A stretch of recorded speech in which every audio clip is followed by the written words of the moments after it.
أسعد الله أوقاتكم بكل خير أعزائي المشاهدين، وكل عام وأنتم بخير. رمضان كريم بإذن الله. عسى الله أن يعيده عليكم باليمن والبركة والفرج والخلاص بإذن الله. أعزائي المشاهدين، أبدأ معكم سلسلة من حلقات تبحث في المسألة السورية، وأبدأ من بداية المشكلة الأساس التي عانينا منها، وأحاول أن أفسر لماذا وصلنا إلى ما وصلنا إليه، وكيف بنى هذا النظام المنظومة البوليسية القاسية جدا ليديم حكمه لمدة 50 عاما أو أكثر. كانت الفكرة أعتقد أنها مبنية على عمود فقري وحيد هو الخوف، ولذلك هناك العديد من المعارضين والثوار وحتى المحللين السياسيين أطلقوا على سوريا مملكة الخوف وأحيانا مملكة الصمت. إذن هناك يعني العديد من الناس تلمسوا هذه المسألة، ولكن جوهرها هذا ما أريد أن أؤكد عليه في هذه الحلقة والحلقات القادمة بإذن الله. كيف استطاع هذا النظام أن يزرع الخوف؟ هل بجبروته فقط؟ هل بالمؤسسة الأمنية فقط؟ أم أن الأساس كان مبني على فكرة فلسفية عميقة جدا تدخل في جذور الإنسان؟ لماذا يخاف الإنسان؟ تحضرني حادثة تاريخية بالنسبة لي في الحارة. كان هناك ونحن أطفال طبعا، كان هناك أحد الموجودين من جملة الأطفال ونحن نلعب، كان بنصف عقل أو درويش أو معاق ذهنيا، يعني كنا نطلق عليه أنه مجنون. رحمة الله عليه، توفى منذ زمن بعيد. الفكرة كانت التي أريد أن أطرحها أنه كان عندما يغضب من أحدنا فيحمل حجر بيده ويحاول أن بهذه الحركة بأنه يريد أن يلقيها أو يضرب أحدنا بها. فكانت هذه الحركة لوحدها كافية لأي واحد مستهدف من قبله. مجرد ما أن يرى هذه الحركة كان يرمش بعينه أو يرفع يديه أو يشيح برأسه يمينا أو يسارا لتفادي الضربة، رغم أنه لن يرميها، فهو مسالم جدا. ولكن ردة الفعل هذه كان مبعثها هو أن الطرف الذي يحمل حجر هو مجنون. مجرد شعورك بأن الطرف الذي يقابلك هو مجنون، فأنت لا تتوقع ردة فعله ولا تتوقع متى سيفلت هذه الحجر من يده. وبالتالي لو أعاد وكرر هذه الحركة عشرات المرات، فأنت حكما في كل مرة كنت سترفع يديك أو تشيح برأسك أو تبتعد أو تهرب.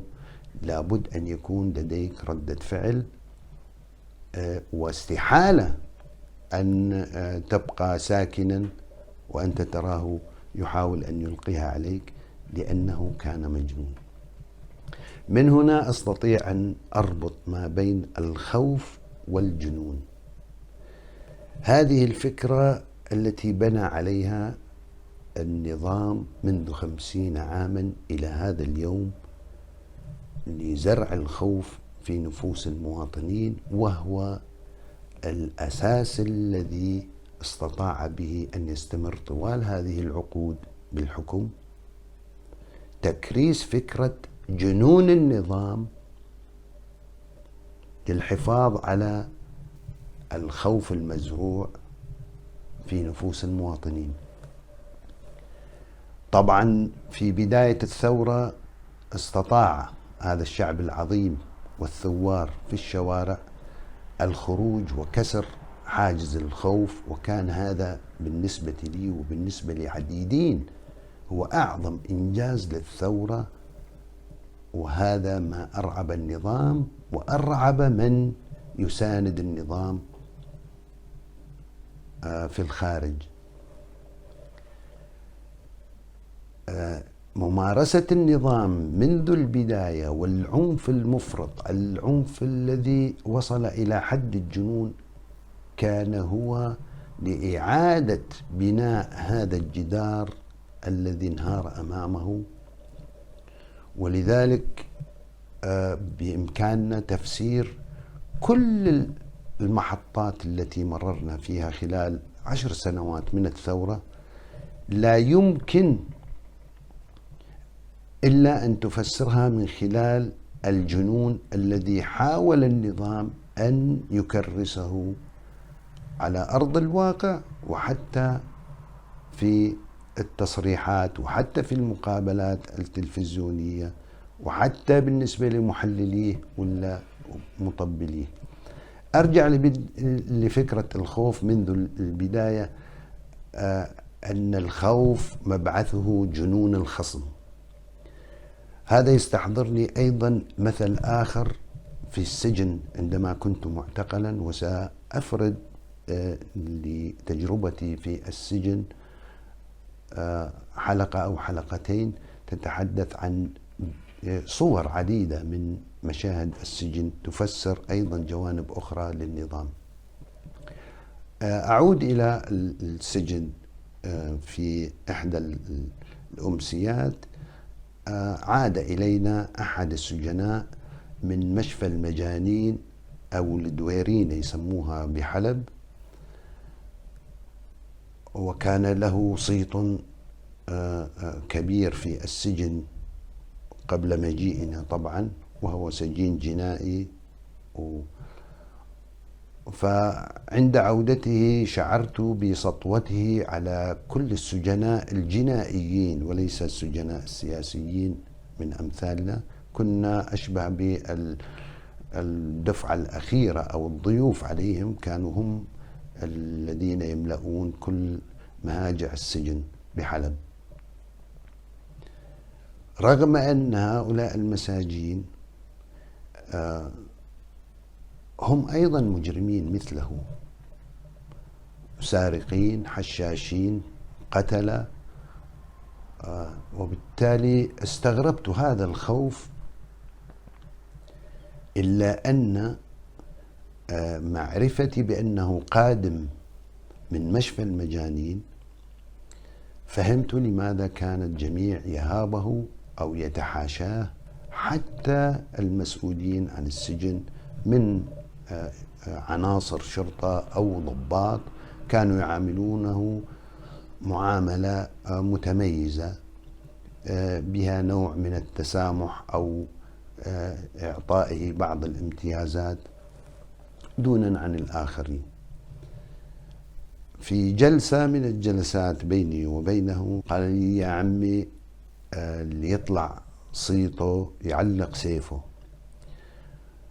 منذ ذلك الحين علمت أنه ذكي وذكي جدا، وكان يستغل فكرة الجنون ليستطيع أن يسيطر على الآخرين، ولم يكن مجنونا. كان يتعاطى بعض الحبوب المهدئة، الزولام واحدة منها أعتقد كما أذكر، ولكن كان يستثمر هذه الحبوب أيضا في التجارة، كان يبيعها ولا يتعاطاها، بدليل أن فكرة الجنون كان يستند عليها لإخافة الآخرين. من هنا نستطيع أن نعلم أن الجنون هو أحد عناصر القوة التي تخيف بها خصمك. العديد من السجناء كانوا أكثر يعني طولا وعضلات وقوة من هذا أبو راشد كان اسمه، ومع ذلك كانوا يخافون منه، لا يعرفون أو لا يتوقعون ما هي ردة فعله، وهو أوحى بأنه لن يتورع عن شيء، وله مواقف عديدة ربما أذكرها في حلقات السجن. الخوف والجنون عاملان متلازمان راهن عليهما النظام منذ 50 عاما، وراهن على تكريس جنونه في ال10 سنوات من عمر الثورة، وهذا ما سأتطرق إليه بالتفصيل في الحلقة القادمة. طاب مساؤكم، وأعود مرة أخرى وأقول لكم كل عام وأنتم بخير ورمضان كريم.